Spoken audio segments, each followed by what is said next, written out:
विधी लिखित टळत नाही असं म्हणतात खरं, पण एकदा तर स्वतः गरुडानंच हे विधी लिखित बदलण्याचा प्रयत्न केला. पण हा गरुड त्यामध्ये सक्सेसफुल झाला का?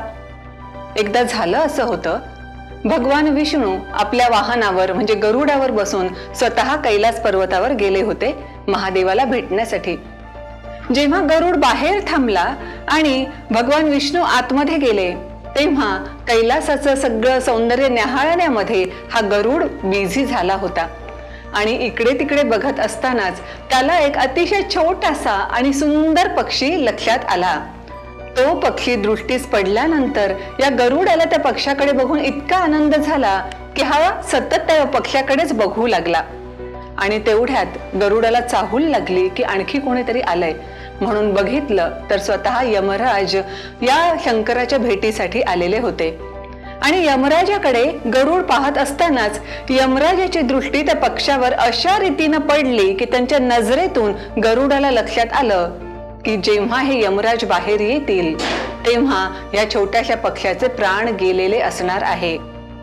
एवढा सुंदर आणि एवढा छोटासा पक्षी एवढ्या लवकर मरावा असं गरुडाला अजिबात वाटत नव्हतं. काय करावं त्यानं विचार केला. लगेच एक गोष्ट त्याच्या लक्षात आली. ताबडतोब गरुडानं स्वतः या पक्षाला उचललं. आता गरुड असतो पक्षांचा राजा आणि तेही विष्णूचं वाहन असणारा हा गरुड अतिशय तीव्र वेगानं तो खूप जंगल पार करून अतिशय दूरवरच्या जंगलामध्ये एका झाडावर या पक्षाला सोडून लगेच परत आला सुद्धा. थोड्या वेळानं यमराज जेव्हा बाहेर आले तेव्हा त्या पक्षाच्या जागी त्यांनी पाहिलं आणि स्वतःशी स्मित हास्य केलं. गरुडाला वाटलं की आता तर यमराज नाराज व्हायला पाहिजे होते किंवा हा पक्षी कुठे गेला, त्याला तर मला मारायचं होतं, असा काहीतरी विचार त्यांच्या डोक्यात यायला हवा होता.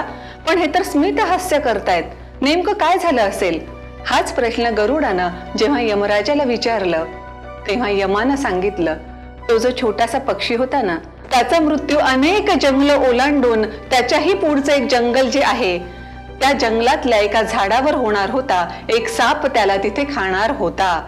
पण जेव्हा मी आतमध्ये जात होतो तेव्हा मला असं वाटलं की हा एवढा छोटासा पक्षी एवढी जंगल ओलांडून एवढ्या कमी वेळामध्ये त्या अति दूरवरच्या जंगलात पोहोचेल कसा बरं? पण ज्या अर्थी हा पक्षी इथे दिसत नाही त्या अर्थी सापानं त्याचं जे काही ठरलेलं होतं ते बरोबर पूर्ण केलं आहे आणि पक्षाचंही विधी लिखित जे होतं ते घडलेलं आहे. तो पक्षी आता त्या सापानं मटकावलेला असणार आहे. हे ऐकल्यानंतर गरुडाला खरंच खूप वाईट वाटलं की ज्या पक्षाचा प्राण वाचवण्याचा आपण प्रयत्न करत होतो दुर्दैवानं आपणच त्याला त्याच्या मृत्यूच्या तोंडामध्ये नेऊन ठेवलं. पण पुन्हा यमराज त्या गरुडाचं सांत्वन करत म्हणाले, विधी लिखित जे असतं ते कोणीही टाळू शकत नाही. तुम्हाला काय वाटतं, खरंच विधी लिखित टाळता येतं की नाही? तुमच्याकडे असा काही अनुभव आहे की जे टाळण्याचा प्रयत्न केला होता पण शेवटी तेच घडलं? जर तसा काही अनुभव असेल, तसं तुम्ही कुठे ऐकलेलं किंवा वाचलेलं असेल तर अवश्य खाली कमेंट बॉक्समध्ये लिहून आम्हाला कळवा. थँक्यू.